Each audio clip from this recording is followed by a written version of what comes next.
ఆస్ట్రేలియాతో match ఆడాలి అంటే టీమిండియాకు భయమని భావించే పరిస్థితి గతంలోనూ ఇప్పటికీ ఉందనిపిస్తుంది. దీనికి ప్రధాన కారణాలు చరిత్రలో చోటు చేసుకున్న కొన్ని కీలక సంఘటనలు, ఆస్ట్రేలియా జట్టు మేనేజ్మెంట్, ఆస్ట్రేలియా ప్లేయర్స్, ఇండియా యొక్క ఆట తీరుతో సంబంధం ఉన్న అనేక అంశాలు ఇప్పుడు ఈ వీడియోలో తెలుసుకుందాం.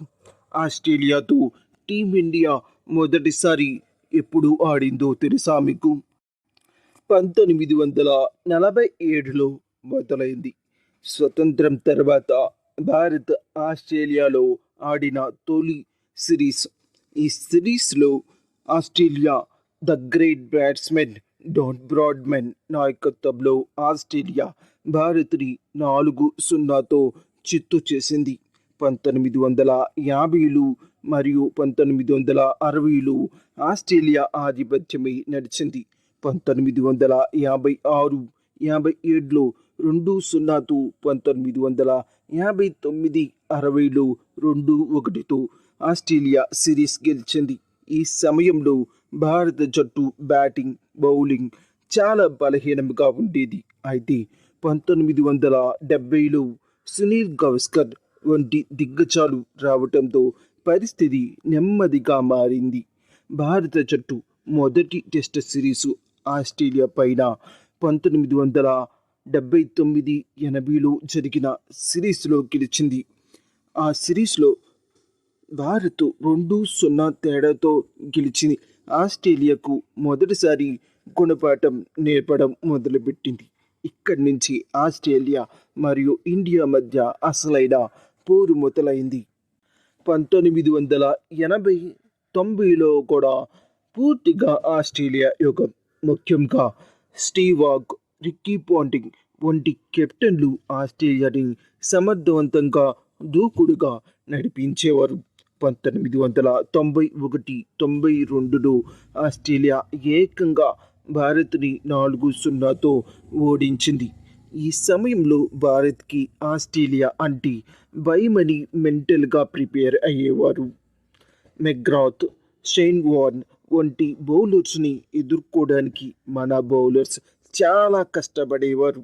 వన్డేలో కూడా ఆస్ట్రేలియాది ఆధిపత్యం. 152 మ్యాచ్ల్లో ఆస్ట్రేలియా 84 విజయాలు సాధిస్తే భారత్కి దక్కింది కేవలం 58 విజయాలు మాత్రమే. ఆ సమయంలో ఆస్ట్రేలియా అంటే ఇంగ్లాండ్తో సహా అందరూ ఉచ్చపోసుకునేవారు. కానీ 2001లో ఆస్ట్రేలియాకి మొదటిసారి భయం అంటే ఎలా ఉంటుందో నిరూపించారు.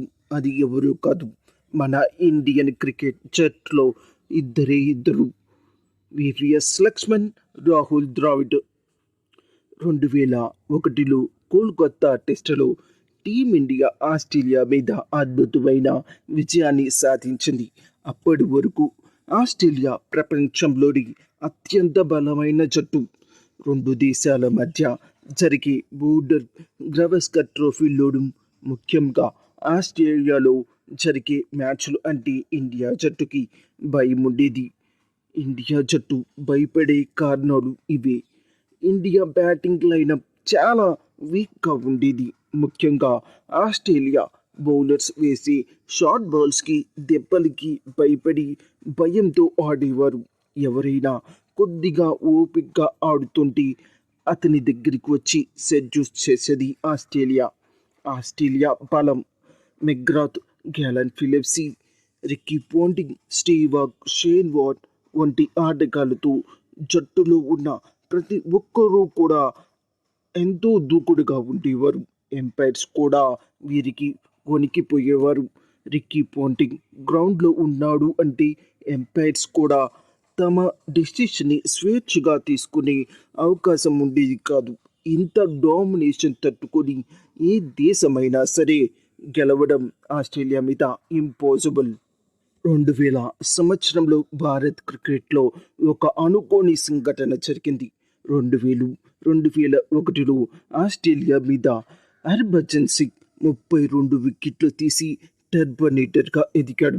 ఈ సిరీస్ భారత్ 2-1తో ఆస్ట్రేలియా మీద గెలిచి చరిత్ర సృష్టించింది. ఆస్ట్రేలియా 16 ఏళ్ల ఆధిపత్యానికి టీమిండియా బ్రేక్ చేసింది. ముఖ్యంగా కోల్కతాలో జరిగిన మ్యాచ్లో టీమిండియా ఫాలో ఆన్ ఆడవలసి వచ్చింది. వివిఎస్ లక్ష్మణ్ 281 పరుగులు, రాహుల్ ద్రావిడ్ 180 పరుగులు. అంతేకాదు వీరిద్దరి మధ్య నెలకొల్పిన రికార్డు పార్ట్నర్షిప్తో ఈ మ్యాచ్ గెలిచి చరిత్ర సృష్టించింది. ఆ తర్వాత ప్రపంచ క్రికెట్ దిగ్గజాలు భవిష్యత్తులో భారత్ ప్రపంచ క్రికెట్ని శాసిస్తుందని చెప్పారు. ఈ చారిత్రాత్మక విజయం తర్వాత భారత్ జట్టు మనస్తత్వం పూర్తిగా మారిపోయింది. స్పిన్ టు విన్ యుగం మొదలైంది. కానీ ఆస్ట్రేలియా ఫైట్ చేసింది. 2007-2008లో జరిగిన మంకీ గేట్ కాంట్రవర్సీ రెండు దేశాల మధ్య టెన్షన్స్ని పెంచింది. సమస్యను పరిష్కరించడానికి సిరీస్ను కూడా వాయిదా వేయవలసి వచ్చింది. చివరికి ఆస్ట్రేలియా 2-1తో గెలిచింది. ఈ సంఘటన వలన భారత్కు ఆస్ట్రేలియా అంటే భయం అనే పదం తొలగి డైరెక్ట్ అండ్ బిటర్ రైవలీ అనే భావన బలపడింది. వన్డేల్లో కూడా ఆస్ట్రేలియా 2003 వరల్డ్ కప్ ఫైనల్లో 125 పరుగుల తేడాతో భారత్ని ఓడించింది. ఇది అభిమానులకి మరొక షాక్. అయితే కెప్టెన్గా విరాట్ కోహ్లీ వచ్చిన తర్వాత చరిత్రలో చాలా మార్చివేశాడు. విరాట్ కోహ్లీ కెప్టెన్సీలో భారత్ భయాన్ని అనే పదాన్ని వదిలి నిర్భయంగా ఆస్ట్రేలియాతో ఫైట్ చేయడం నేర్చుకుంది. ఆస్ట్రేలియా భారత్ అంటే స్టేడియంస్కి ఆమడ దూరంలో ఉండేలా చేశాడు విరాట్ కోహ్లీ. 2018-2019లో ఆస్ట్రేలియాలో మొదటి టెస్ట్ సిరీస్ విజయం సాధించింది విరాట్ కోహ్లీ నాయకత్వంలో. రహానే నాయకత్వంలో రిషబ్ పంత్ యొక్క అద్భుత పోరాటంతో మరోసారి ఆస్ట్రేలియా మీద 2-1తో సిరీస్ గెలిచి చరిత్ర సృష్టించింది టీమిండియా. ఈ విజయాలు డౌన్ అండర్లో ఓడిపోతామనే భయాన్ని పోగొట్టాయి. అయితే 2023లో వన్డే వరల్డ్ కప్ ఫైనల్లో ఆస్ట్రేలియా భారత్ మీద గెలిచి తన బలాన్ని నిరూపించుకుంది. కోహ్లీ తర్వాత మళ్ళీ భయం మొదలైందా టీమిండియాలో అనే ప్రశ్న ఎదురవుతుంది ఇప్పుడు. 2024-25 బోర్డర్ గవస్కర్ ట్రోఫీలో ఆస్ట్రేలియా 3-1తో విజయం సాధించి భారత్కి షాక్ ఇచ్చింది. పెర్త్లో భారత్ గెలిచిన ఆ తర్వాత మెల్బోర్న్, సిడ్నీలో ఆస్ట్రేలియా గెలిచింది. జస్ప్రీత్ బుమ్రా 32 వికెట్లతో అదరగొట్టిన కెప్టెన్ రోహిత్ శర్మ, విరాట్ కోహ్లీ వంటి కీలక ఆటగాళ్లు పరుగులు చేయకపోవడంతో ఓటమికి ప్రధాన కారణమైంది. 10 ఏళ్ల తర్వాత భారత్ టెస్ట్ సిరీస్లో ఓడిపోవడం ఫియర్ ఫ్యాక్టర్లోకి మళ్ళీ వచ్చిందేమో అనిపిస్తుందా మీకు? ఈ భయానికి ప్రధాన కారణాలు ఉన్నాయి. భారత్కు ఆస్ట్రేలియాతో ఉన్న భయం ప్రధానంగా చరిత్ర నుంచి వచ్చింది.